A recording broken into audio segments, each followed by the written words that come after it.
의료기관의 도움을 받지 않아도 이 데이터는 내가 어느 병원에서 받았던 어떤 데이터야. 이거를 누구에게든 이제 내세울 수 있고 그거를 이용해 가지고 개인이 어떤 2차적인 활용을 할 수 있게 하는 것이 가능한 게 지금 의료랑 블록체인을 활용한 그 저희 회사가 하는 방식입니다.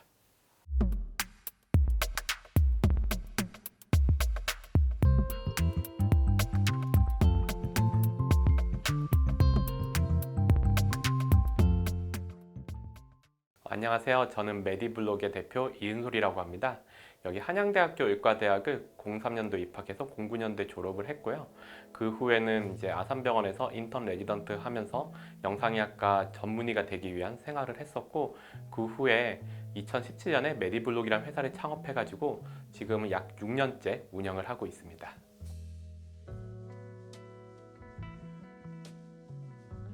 현재 되게 충실하면서도 미래를 많이 준비하고 있었던 그런 학생이었던 것 같아요. 기본적으로 의대가 다른 데도 마찬가지겠지만 학점이 진짜 중요했거든요. 그 학점 내신에 의해서 제가 어떤 병원에 가고 어떤 과를 전공할 수 있는지 이런 게 정해질 수 있었어요. 그 선택의 폭이 굉장히 넓게 되고 싶어가지고 그 학생 시절에 그거를 위한 공부를 굉장히 열심히 했었고요. 또 두 번째로는 제가 의사가 될 건데 의사가 되더라도 같은 의사이기보다는 조금 더 나은, 조금 더 실력 있는 사람들한테 인정받는 그런 의사가 되고 싶다라는 그런 욕심도 함께 있었어요. 방학이 되면 또 여러 가지 해볼 수 있는 기회가 생기잖아요. 제가 의사가 그냥 단지 된다는 거에는 조금 불안한 감이 있었어요. 나만의 뭔가 특색 있는 뭔가를 좀 찾고 싶었는데 그런 불안감 때문에 방학 때 의공학 교실이라든지 뭔가 생화학 교실이라든지 이런 교실에 가서 같이 생활을 하면서 이런 거를 내가 전공하면 어떤 미래를 살게 될까 이런 거를 엿보기도 했고요. 그리고 아산병원, 존스홉킨스 병원 이런 거를 이제 방학 때 가서 실습을 돌고 온다든지 그리고 넥슨이나 뭐 도전하는 사람들, 나인티 시스템 이런 회사에서 프로그래밍 아르바이트를 하기도 했었고요. 또 우리 한양대 병원에 있는 교수님이나 다른 병원에 있는 교수님하고 학생 때 어떤 프로그래밍 프로젝트를 하기도 하였습니다. 사실 이제 그 활동들은 제가 공부를 좀 더 열심히 하게 하는 그런 데 동기부여를 조금 해줬을 뿐만 아니라 그리고 직접적으로 제가 나중에 어떤 길을 선택하고 어떤 걸 해야겠다 이런 진로 선택하는 데 있어서 큰 영향을 많이 줬던 것 같아요. 그렇기에 사실 저는 학교 생활을 나름 굉장히 충실했고 그리고 미래를 위한 준비를 많이 했다 이렇게 말씀드릴 수 있을 것 같습니다. 대학을 다님과 동시에 이제 프로그래밍 회사에서 뭐 넥슨 이런 데서 알바를 하고 그런 일들을 했었는데 사실 그럴 수 있었던 가장 큰 이유는 제가 초등학교 때부터 컴퓨터 프로그래밍을 접하고 할 수 있었기 때문이었거든요. 초등학교 때 이제 방과 후 교육 활동으로 컴퓨터 프로그래밍을 배우기 시작해서 정보 경시 대회 당시는 그런 대회를 나가고 나중에는 이제 KOA라고 불리는 정보 올림피아드를 뭐 중학교 때, 고등학교 때 이제 계속 입상을 하고 고등학교 졸업하자마자 어떤 넥슨에 계신 분께서 너 넥슨에서 같이 프로그래밍 아르바이트 하자 뭐 이런 제의도 하셨고 그런 일들이 있었습니다. 그리고 또 그렇게 해보다 보니까 저는 그 프로그래밍이라는 게 나한테 얼마나 잘 맞고 얼마나 재미있는지 이거를 잘 알고 있었어요. 근데 이제 의학 공부를 하다 보니까 의학 공부는 또 재밌기는 한데 내가 했던 공부랑은 좀 결이 다르고 정말 좀 힘든 부분도 있다.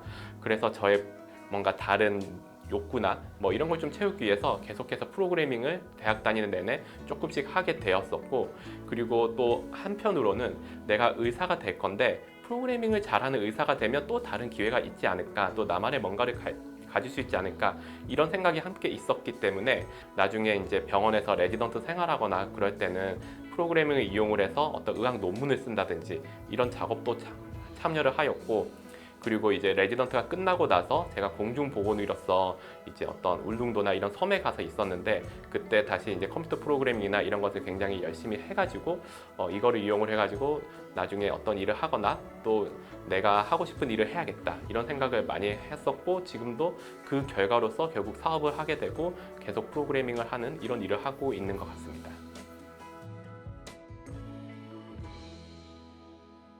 레지던트가 마치고 나면 사람들이 저한테 기대하는 모습이 있고 그리고 또 그때쯤 되면 어떤 뭐 기대 수익이나 이런 것도 생기고 이런 현실적인 문제가 있는 가운데 과연 내가 저런 선택을 하는 게 맞나 이런 두려움은 분명하게 있었어요.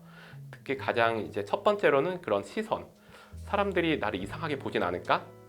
잘 살아오고 뭐 의사가 거의 되고 이제 전문의까지 됐는데 왜 굳이 저런 걸 하나, 이런 거에 대한 시선이 우선 좀 두렵긴 했었고, 두 번째로는 현실적으로 내가 이제 앞으로 뭐 결혼도 하고 막 그럴 텐데 수입도 없이 뭔가 또 다른 일을 하거나 이러는 게 나나 우리 가족뿐만이 아니라 뭐 이제 앞으로 뭐 배우자라든지 다른 사람들한테 좀 이상하게 보이지 않을까, 이런 것도 같이 있었어 가지고 거기에 대한 고민을 굉장히 많이 했었는데, 결론적으로 좀 말씀을 드리면 그럼에도 불구하고 저는 하고 싶은 거에 대한 갈망이 굉장히 컸습니다. 제가 그 당시 생각을 했었을 때 병원에서 내 삶을 계속 이어나갈 수도 있었겠지만, 근데 그게 저한테 그렇게 큰 행복을 주진 않을 것 같다라는 생각이 있었어요. 두 번째로 돈이 좀 현실적인 문제이지 않을까, 이런 생각은 있었지만, 내가 얼마나 나에게 투자를 하고 내가 발전하고 또 내가 만약에 회사를 하면 그 운영하는 기업이 발전한 만큼 결국 지금 벌지 못하는 보상이나 이런 건 나중에 해결되지 않을까, 이런 생각을 가지고 두려움이 있었지만 솔직하게는 그냥 시작을 했습니다. 저희 메디블록은 개인 중심의 디지털 헬스케어 플랫폼, 의료정보 플랫폼을 만드는 회사입니다.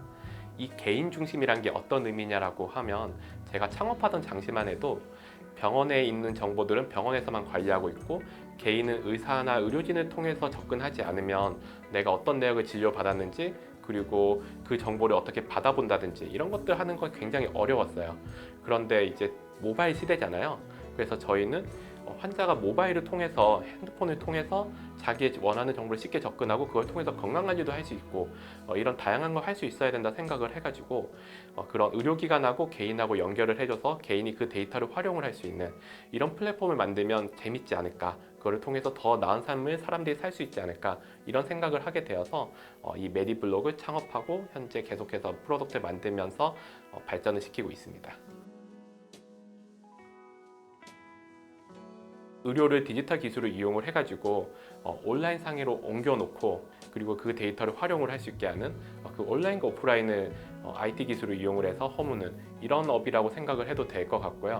이제 그렇게 되다 보면 결국 의료기관에만 있던 데이터가 결국 환자가 자신이 직접 활용을 할 수 있게 되고, 그게 다시 의료기관으로 돌아가게 되면 반대로 의료가 또 발전을 할 수 있다고 생각을 합니다. 지금 이제 의료 쪽에서는 보면 데이터 드리븐 메디슨 이런 얘기를 좀 하고 있거든요. 그게 이제 제대로 굴러가려고 하면 의료기관에서 진료받은 게 환자의 평소 생활하고 이어져야 되고, 환자가 어떤 진료받은 결과를 어떤 일상생활 속에서 내가 좋아졌다, 나빠졌다, 또는 뭐 부작용이 있었다, 이런 결과를 뭐 앱이나 이런 데 남겨가지고 그걸 다시 의료기관에 전달할 수 있으면 의료기관에서는 그걸 바탕으로 좀 더 맞춤형 진료나 이런 것들을 할 수 있게 되는데, 그런 것들이 결국 저희 회사, 의료랑 IT의 경계를 허무는 저희 회사가 할 수 있는 일이 아닐까, 이런 거를 좀 꿈꿉니다. 적극적으로 사는 삶, 능동적으로 사는 자기가 만들어가는 삶에 대해서 조금 얘기를 하고 싶습니다. 사람들이 사실 살다 보면 주변에 반응해가지고 주변에서 이제 공부하라고 하니까 또 뭐 취직하라고 하니까 그렇게 해서 이제 움직이게 되는 경우가 많은데, 사실 그렇게 해서 내 삶의 행복을 찾는 데는 좀 한계가 있다라고 생각을 합니다. 내가 만약에 어떤 삶이 나한테 행복한 삶일지 이런 것에 대해 고민을 하고, 또 어떤 것들을 할 때 내가 잘할 수 있는지, 그리고 그걸 통해서 좀 더 많은 영향력을 끼칠 수 있는지, 이런 것들에 대해 고민을 하고 내 진로나 이런 것들을 선택을 하면 사실 그게 하루아침에 이루어지지 않을 수는 있다고 생각을 합니다. 그런데 끊임없이 노력을 하고 그게 10년이 될 수도 있고 더 길어질 수도 있지만, 그렇게 한다라고 하면 결국 노력은 사람을 배신하지 않는다고 저는 생각을 하거든요. 그렇게 되면 10년 후, 20년 후에는 내가 원하는 것을, 내가 좀 더 행복을 느낄 수 있는 것을 내가 하고 있는 그런 모습을 발견하고 더 앞 단계로 나아가고 또 더 많은 일을 할 수 있는 그런 사람이 되지 않나, 이런 생각을 전 하고 있습니다. 그거를 이제 제가 어떻게 살아왔는지 좀 말씀을 드리면서, 나는 이랬더니 좀 이런 삶을 살게 됐고 내가 원하는 삶에 좀 더 다가갈 수 있었다, 이런 말씀을 좀 드리려고 합니다.